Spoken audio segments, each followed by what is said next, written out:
Sarah Mitchell's hands trembled as she read the lawyer's letter for the third time. A great-aunt she'd never met had left her a property in the mountains, a condemned cabin worth maybe $8,000, according to the county assessor. But what she'd find hidden inside was connected to $12 million that disappeared in 1978, and someone had already killed to keep that secret buried.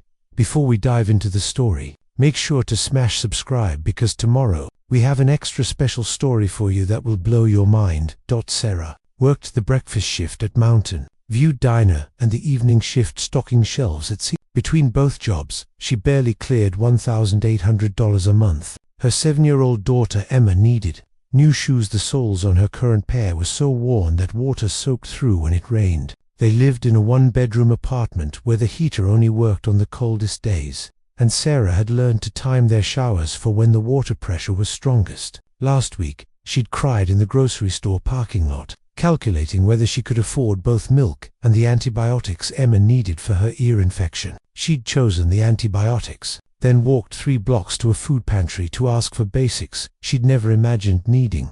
The inheritance letter felt like a cruel joke. Sarah's car had been making a grinding noise for 2 months. The mechanic quoted $800 for repairs, money she didn't have and couldn't get. Her manager at the diner had offered to lend it to her, but Sarah couldn't stomach owing anyone else. She already owed her landlord for last month's late rent, owed her neighbor for watching Emma when both jobs overlapped, owed the universe for every small kindness that kept them afloat. Her hands were raw from scrubbing dishes and lifting boxes. At 32, she already had the aching joints of someone twice her age. She bought pain relievers from the dollar store, took them with a free coffee at work, and kept moving because stopping meant thinking, and thinking meant drowning. Great-Aunt Margaret Porter. Sarah spoke the name aloud to Emma as they drove up the winding mountain road 3 days later. Their 2004 Honda Civic coughed black smoke on the steeper inclines. I didn't even know she existed. Maybe she was rich. Mama, Emma said, pressing her face against the window. Her breath fogged the glass. The lawyer said, "It's just an old cabin, baby, probably falling apart."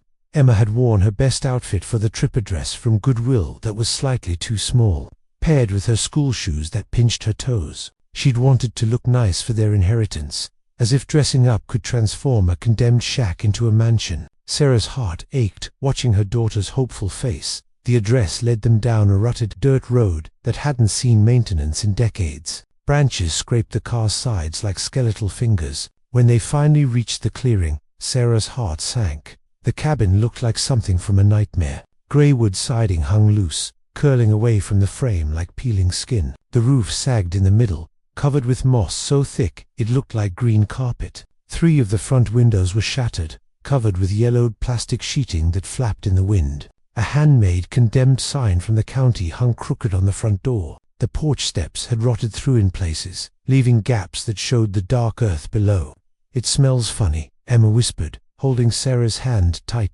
It did. Mildew and decay mixed with something else. Sold smoke, maybe, or just the accumulated mustiness of decades of neglect. Animal droppings dotted the porch. A family of crows had built a nest in the eaves, their caws echoing harsh and mocking. Sarah pulled the key from her pocket.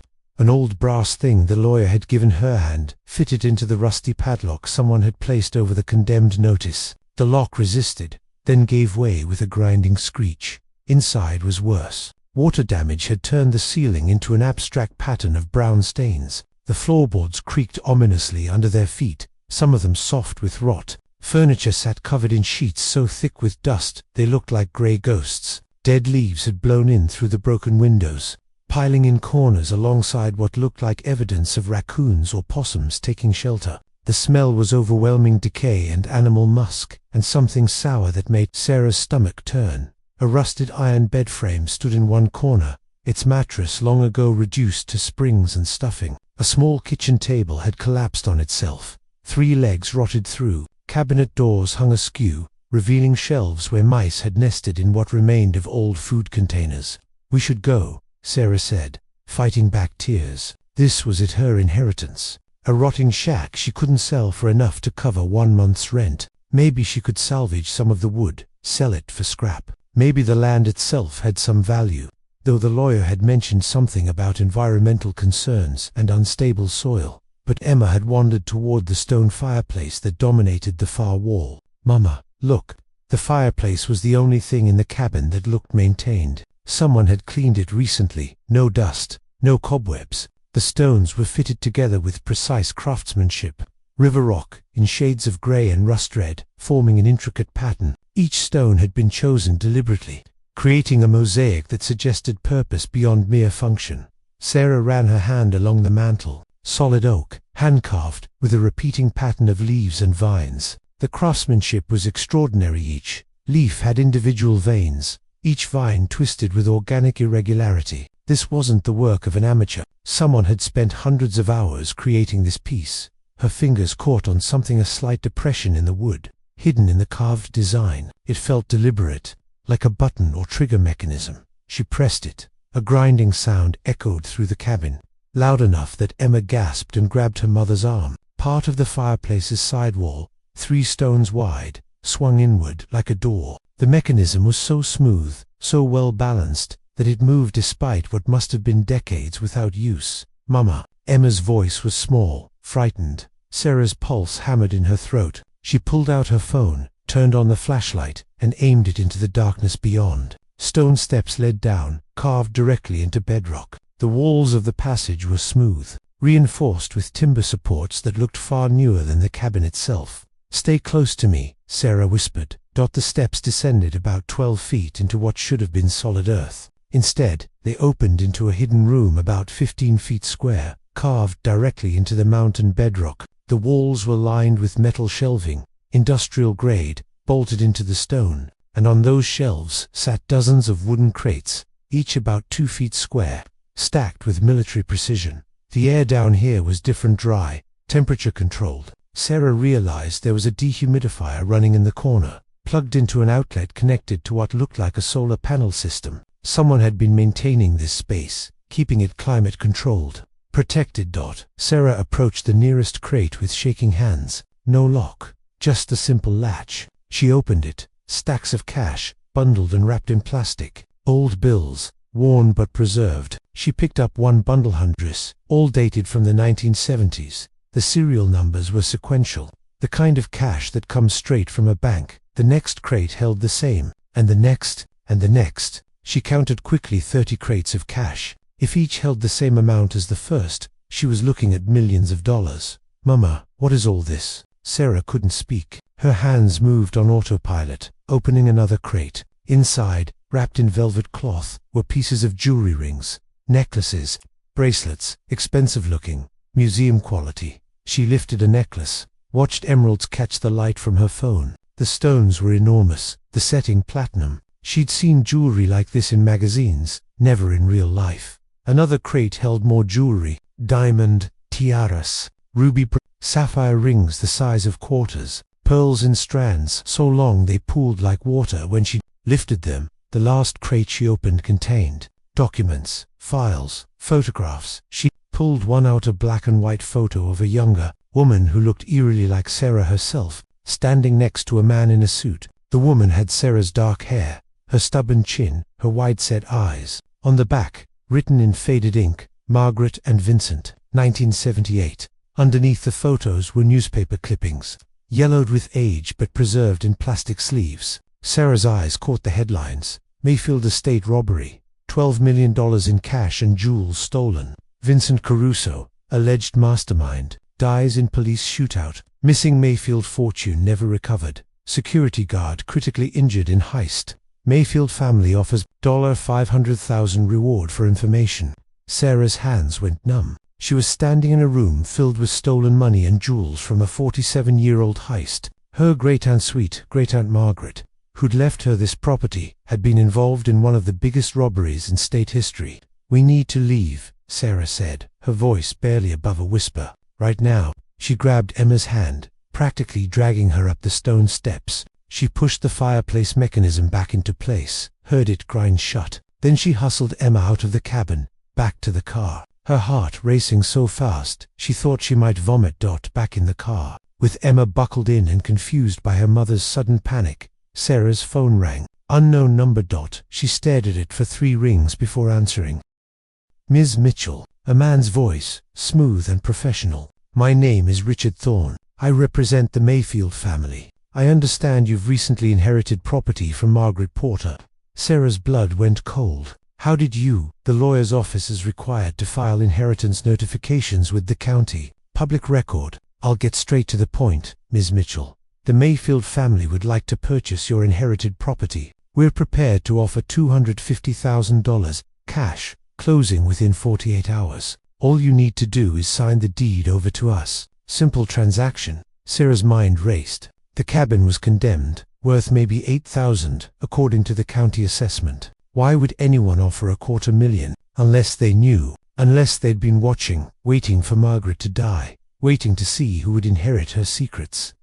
I need to think about it. Of course, it's a generous offer. I understand you might need time to process. But Ms. Mitchell, his voice dropped, losing its professional veneer. Some things are best left buried. Some questions are best left unasked. The Mayfield family has been very patient for a very long time. We'd hate to see anyone get hurt by digging into the past, especially when children are involved.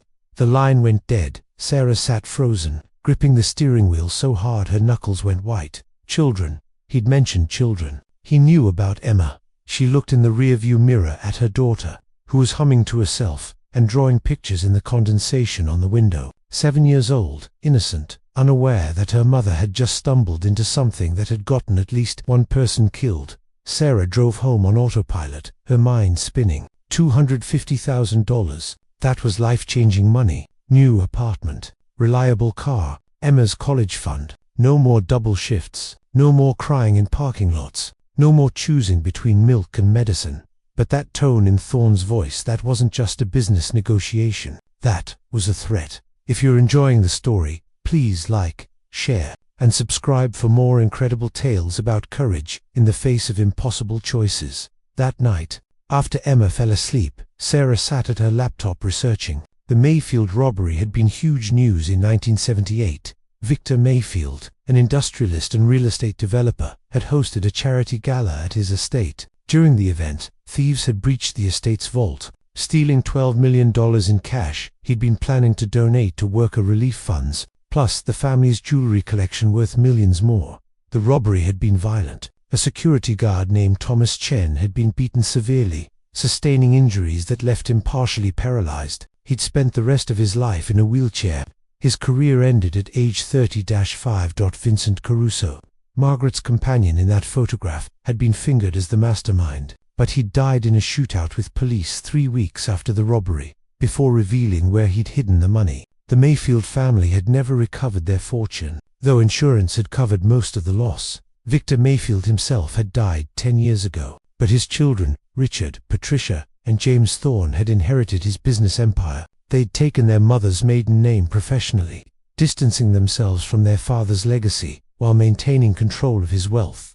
Sarah found a more recent article. The Thorne siblings, as they were known professionally, had expanded beyond their father's real estate holdings into politics and media. Richard was a state senator with gubernatorial ambitions. Patricia sat on multiple corporate boards and chaired an influential political action committee. James ran the family's real estate development company, which had displaced hundreds of low-income families through aggressive redevelopment projects. Powerful people, connected people, people who could make a waitress and her daughter disappear without anyone asking too many questions. Sarah's phone buzzed. Text from unknown number. 48 hours. Ms. Mitchell, the clock is ticking. Don't make us wait. She stared at the message until her eyes burned. Her hands were shaking again. She thought about Emma, asleep in the next room, about the worn-out shoes and the broken heater, and the car that wouldn't last another winter. $250,000. All she had to do was sign some papers and walk away. But another part of her, the part that had scraped and fought for every dollar she'd ever earned, the part that had never stolen or cheated or lied, that part couldn't stop thinking about Thomas Chen, the security guard who'd spent 47 years in a wheelchair because of the money, currently sitting in her dead great hidden room. She opened a new browser tab and searched for how to report found stolen property. The next morning, Sarah called in sick to both jobs, something she'd never done unless Emma was genuinely ill. The loss of income terrified her, but she needed time. She drove back to the cabin, this time with a borrowed camera from her neighbor who did photography as a hobby. She documented everything, every crate, Every bundle of cash, every piece of jewelry, every document. She photographed the newspaper clippings, the photos of Margaret and Vincent, the hidden room itself from multiple angles. She took video walking through the space, narrating what she saw, making sure the timestamp was visible. Then she made copies. She uploaded everything to 3 separate cloud storage accounts. She burned copies to disks and mailed them to herself, her cousin in another state, and her old college roommate. She kept one USB drive on her person at all times. Only then did she return to researching. Margaret Porter's story emerged in fragments across old newspaper archives and public records. She'd been a secretary at Mayfield Industries in the 1970s, working directly for Victor Mayfield himself. She'd disappeared right after the robbery, never charged but always suspected. The police had questioned her extensively, but without evidence, they'd had to let her go. She'd lived quietly in this mountain cabin for decades, working odd jobs for cash house, cleaning, farm work, anything that didn't require official employment records, never touching the stolen fortune, never spending a penny. Why? The answer came in a journal Sarah found in the hidden room, buried under the documents in its own protective case. Margaret's handwriting was precise, almost childlike, filling hundreds of pages. Sarah read through them over the course of 3 hours, and with each page, the full horror of what had happened in 1978 became clear. Vincent Caruso hadn't planned the robbery. He'd been hired to execute it by Victor Mayfield himself. Margaret's journal entries from early 1978 told the story. Mayfield had been under investigation by the state attorney general for labor violations, tax evasion, and bribing public officials.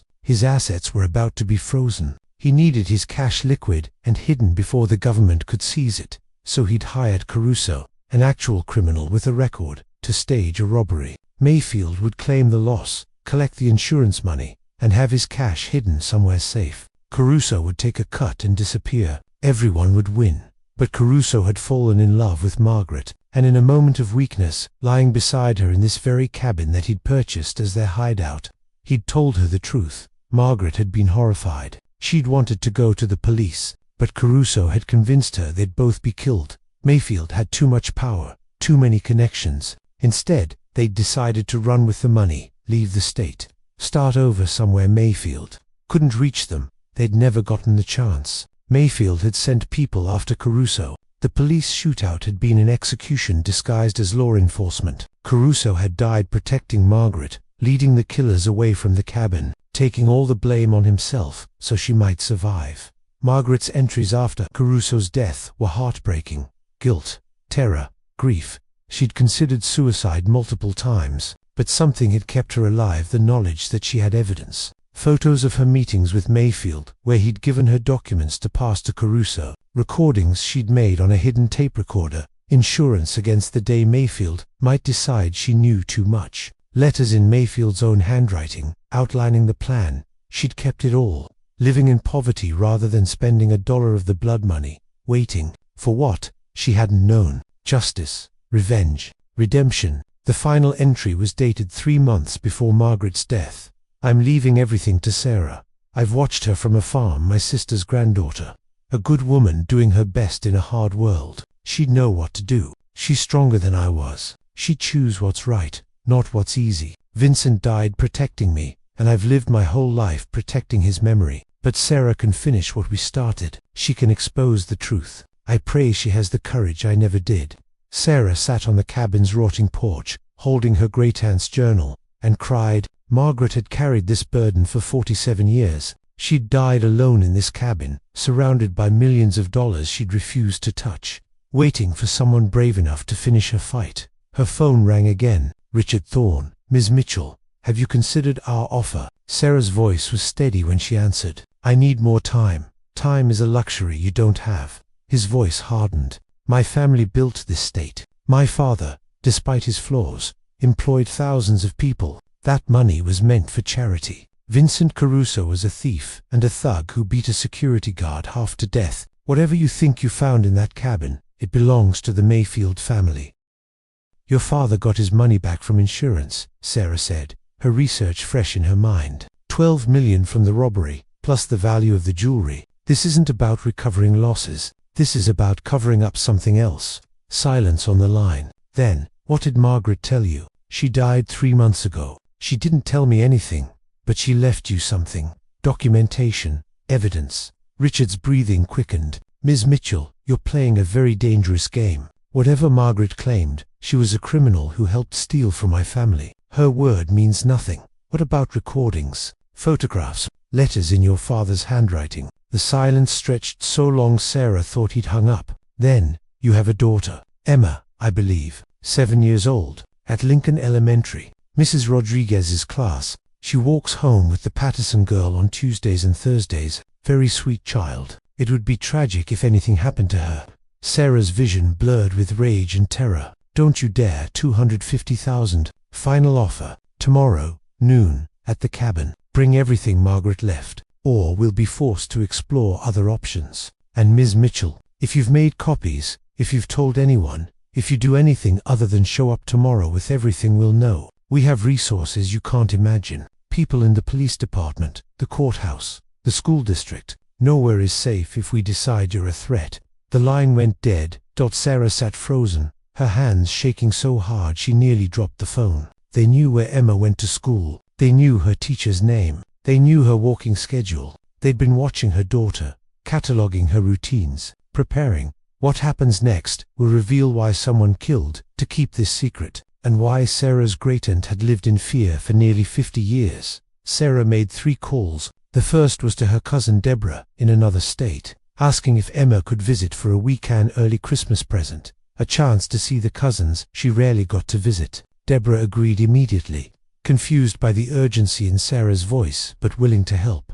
The second was to Emma's school, spinning a story about a family emergency that required Emma to leave immediately. She'd pick up homework. Emma would be back in a week. Everything was fine. The third was to a number she'd found in her research, investigative journalist Claire Rodriguez, who'd written extensively about the Mayfield family's business practices. You're saying you found the stolen Mayfield fortune? Claire's voice crackled with barely contained excitement over the phone, and evidence that the robbery wasn't what everyone thought.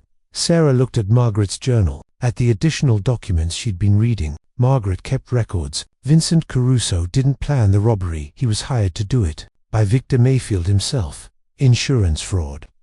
Mayfield was under investigation by the State Attorney General in 1978 for labor violations, bribery, tax evasion, and union bust. He needed his cash liquid and hidden before they could freeze his assets. The robbery was his cover story. He hired Caruso, an actual criminal, to make it look real. But Caruso fell in love with Margaret, my great-aunt, and told her the truth. They tried to run with the money, and Mayfield had Caruso killed. Made it look like a police shootout, but it was murder.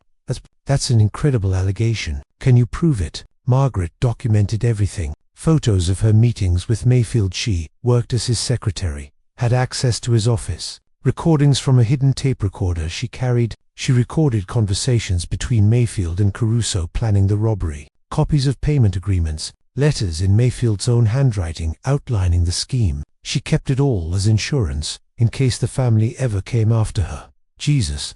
Claire was quiet for a moment. They'll come after you too. You know that, right? They already are. They threatened my daughter. Told me they know her school, her schedule. They want me to bring everything to the cabin tomorrow and hand it over for $250,000. You can't go to that meeting. I know, but I need to move fast. They have people everywhere. Police courts, schools. I can't trust anyone local. Then we need to go public immediately. Blow this wide open before they can stop us. Can you meet me tonight? Bring everything you have. I'll bring a cameraman and a lawyer. Sarah spent that afternoon moving Emma to her cousin's house 3 hours away. She'd packed Emma's favorite stuffed animals, her clothes, the books she loved. Emma had been confused by the rushed departure, the way her mother kept checking the mirrors for following cars.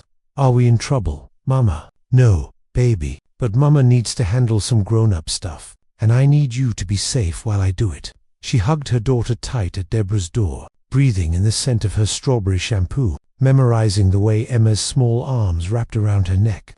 When can I come home, Mama? Soon, baby, very soon, but Mama needs to be brave first. Okay, is it about the treasure? Sarah pulled back, looking into Emma's wide brown eyes. How do you? I saw it, Mama, in the secret room. All those boxes. Are we rich now? Sarah's eyes burned with unshed tears. No, sweetheart. That money isn't ours. It belongs to people who need it more than we do. But we need it too, Emma said, with a child's simple logic. Your car is broken, and our heater, and you're always tired. Sarah knelt down, holding both of Emma's hands.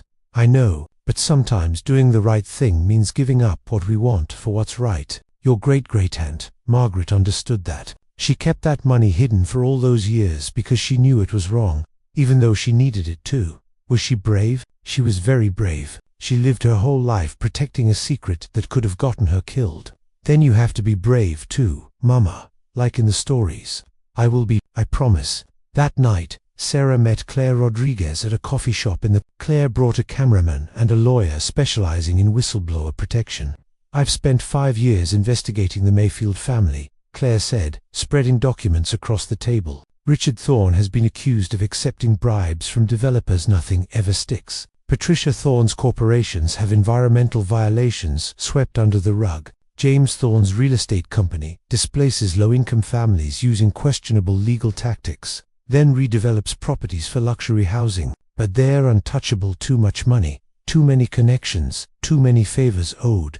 Until now, the lawyer said, reviewing Margaret's documents. His name was David Park, and he specialized in cases against powerful families. This evidence directly ties their father to insurance fraud, conspiracy to commit robbery, money laundering, and accessory to murder. The statute of limitations has expired on most of it, but the public relations damage alone could destroy their political and business empires. And the murder conspiracy, if we can prove Victor Mayfield ordered Caruso's death, that might still be prosecutable.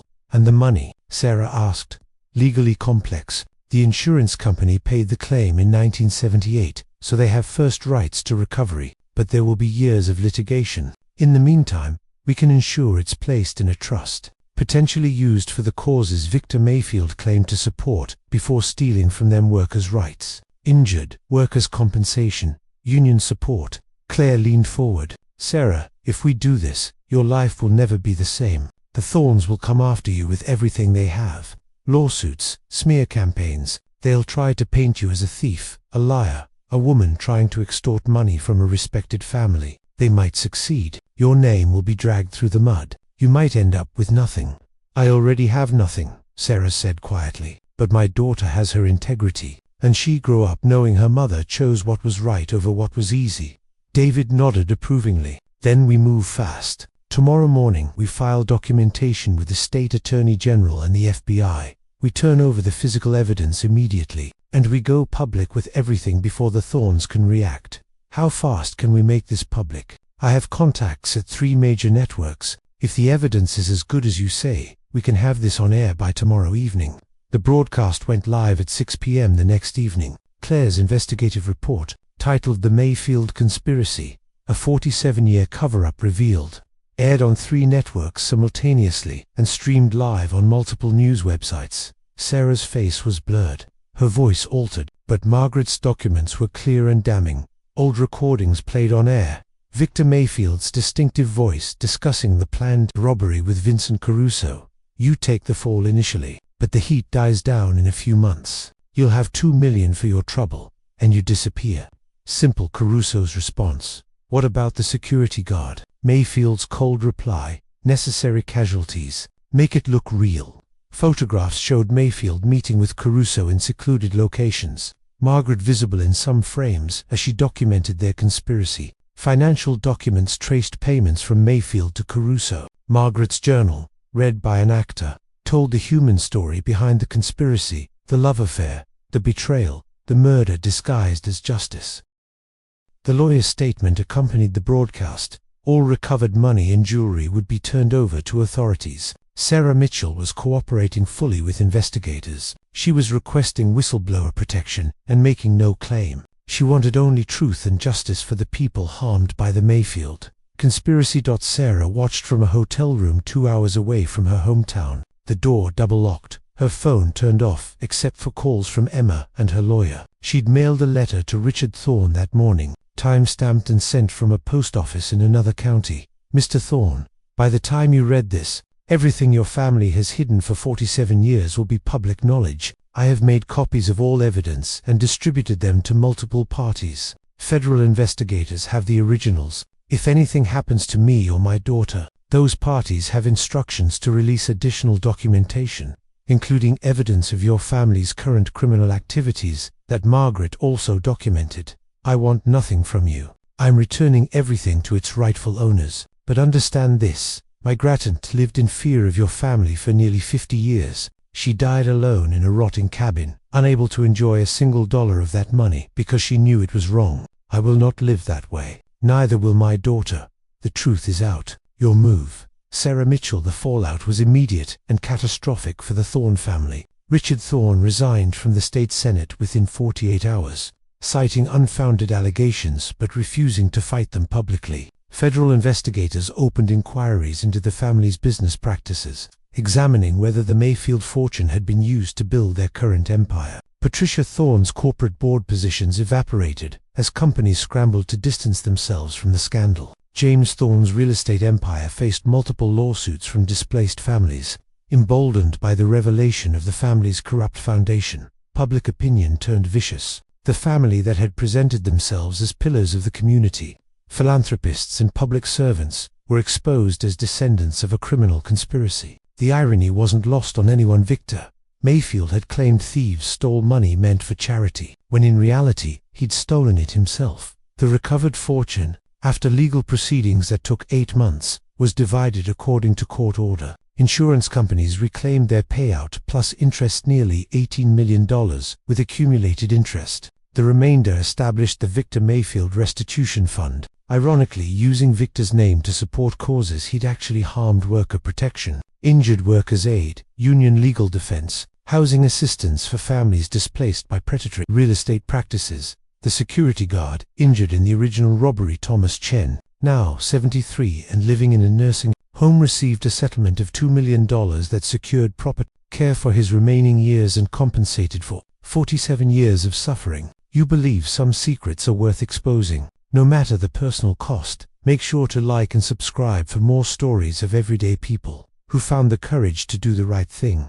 3 months later, Sarah and Emma stood in front of a small museum in the state capitol. The Mayfield conspiracy exhibit had opened that morning, displaying Margaret's documents and telling the true story of the 1978 heist. Is that Great-Aunt Margaret? Emma asked, pointing to a photograph. Yes, baby, she looks like you. Mama. Sarah studied the image. Margaret at 35, standing beside Vincent, both of them unaware that their lives would soon become a decades-long nightmare. Margaret did look like her. Same dark hair, same stubborn chin, same eyes that had seen too much hardship but refused to look away. She was brave, Emma said, repeating what Sarah had told her months ago. She was, and you were brave too.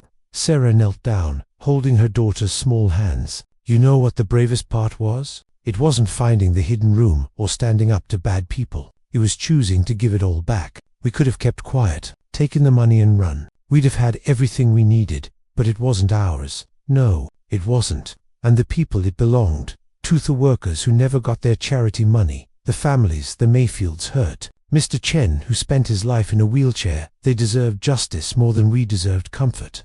An elderly woman approached them, leaning heavily on a cane. Excuse me, are you Sarah Mitchell? Sarah tensed, but the woman's eyes were kind, watery with age and emotion. I'm Dorothy Chen. My father was the security guard, hurt in the robbery. He died 2 years ago, but he always wondered what happened to that money. Why the thieves never tried to spend it. Why his sacrifice seemed to mean nothing. Now I know. She reached out, clasping Sarah's hand with surprising strength. Thank you. The settlement means I can finally sell my house and retire. My children are taken care of. My father would have wanted you to know he never blamed the woman, Margaret. He always said she looked terrified that night. He thought she'd been forced into it. Sarah's throat tightened. And she spent the rest of her life trying to make it right. She doesn't have to anymore. Neither do you. You gave my father justice, even if he didn't live to see it. They spent an hour in the museum, Sarah explaining to Emma the difference between legal wealth and stolen wealth, between money earned through work and money taken through deception. Emma listened with the seriousness of childhood, understanding in the way only children can that some lessons transcended dollar amounts. A young woman approached them near the exit, dressed professionally, carrying a portfolio. "Ms. Mitchell, I'm Jennifer Mayfield. Victor Mayfield was my great-grandfather." Sarah instinctively moved Emma behind her. Jennifer held up her hands. "I'm not here to threaten you. I'm here to apologize. I've spent my whole life watching my family lie, cheat, and hurt people. I tried to distance myself, changed my name legally, but I could never escape what we are. What you did exposing the truth, you freed me. I want you to know that not everyone in the family is like Richard and Patricia and James. Some of us are grateful." "What will you do now?" Sarah asked. "I'm testifying against them. The federal investigation needs insider testimony about current crime stacks, evasion, bribery, fraud. I can provide it. It won't make up for everything my family's done, but it's a start." That evening, in their new apartment, modest, a 2-bedroom this time, with Emma having her own room, but with a working heater and windows that actually closed, Sarah opened an envelope that had arrived that morning. Inside was a check for $25,000, issued by the Victor Mayfield Restitution Fund Board. The attached letter read, "Ms. Mitchell, while you requested no compensation for your role in exposing the Mayfield conspiracy, the Fund's board unanimously voted to award you a finder's fee. This represents less than 1% of the recovered amount, but we hope it helps you and your daughter build a more secure future. Additional funds have been allocated for your legal protection and relocation expenses if needed. Your great-aunt would be proud. Claire Rodriguez, Fund Board Member, $25,000. Not life-changing, but life-improving. Sarah could fix her car, buy Emma new shoes, several pairs, with room to grow, build a small emergency fund, maybe even take night classes at the community college, work toward something better than double shifts and aching feet." She'd also received offers from 3 different employers. A non-profit dedicated to workers' rights wanted to hire her as an outreach coordinator, impressed by her courage in standing up to the wealthy Thorns. The pay was $38,000, a year with benefits, full-time, 1 job instead of 2, insurance, paid vacation. She'd accepted. Sarah looked at Emma, asleep on the couch, with her library book still open on her chest, a new book this time. Not from the library, but bought at a bookstore because Sarah could afford it now. Her daughter would grow up knowing her mother had chosen integrity over wealth, truth over comfort. She'd learn that heroism sometimes looked like a tired waitress refusing $250,000 bribes. That courage could live in hidden mountain cabins and rotting floorboards, carried by women who spent decades protecting secrets they wished had never existed. Sarah pulled out the last item from Margaret's hidden room that she'd kept, a letter, addressed to my heir in Margaret's careful handwriting. "If you're reading this, I'm gone. I'm sorry for the burden I've left you. I should have been braver decades ago, should have exposed everything when it mattered, but fear kept me silent. Vincent died protecting me, and I lived my whole life protecting his memory, protecting the evidence that could bring down the Mayfields. But you're different. I researched you before I made my will, watched you from afar, this great-niece I never met but always admired. You work hard, love your daughter, do right by people even when no one's watching. That's why I left this to you, not the money, but the choice. Whatever you decide, know this, true wealth isn't counted in dollars. It's counted in nights you can sleep peacefully. It's measured in how your child sees you. It's found in choosing what's right over what's easy. I died poor by the world's standards, but I died knowing I didn't become what Victor Mayfield was, a thief who dressed up theft as business, who hurt people and called it progress, who valued money over human dignity. I hope that counts for something. Be brave, for both of us. Finish what Vincent and I started. Give those people their justice. With love and hope. Margaret. Sarah folded the letter carefully and placed it in the small fire-safe box where she kept their important documents: birth certificates, social security cards, Emma's school records, the job offer letter, and now this, a reminder that wealth came in forms that couldn't be stolen, spent, or lost. Outside, rain began to fall, drumming against the windows of their warm apartment. Emma stirred, mumbling something about treasure maps in her sleep. Sarah smiled, covering her daughter with a blanket they'd bought together last week, soft, new, chosen because Emma liked the pattern, not because it was the cheapest option. They weren't rich, they'd never be rich, but they had enough. They had each other. They had their integrity. They had a story about a great-aunt who lived in fear for 47 years, but still found a way to do good in the end, and that, Sarah thought watching her daughter sleep in their modest but honest home was worth more than 12 million in stolen gold. Sometimes the greatest treasure isn't found in hidden rooms or secret vaults. Sometimes it's found in the mirror when you can look yourself in the eye and know you did the right thing. Sometimes it's found in your child's respect, earned through actions, not words. Sometimes it's found in strangers like Dorothy Chen and Jennifer Mayfield, whose lives were changed by one person's courage to choose truth over comfort.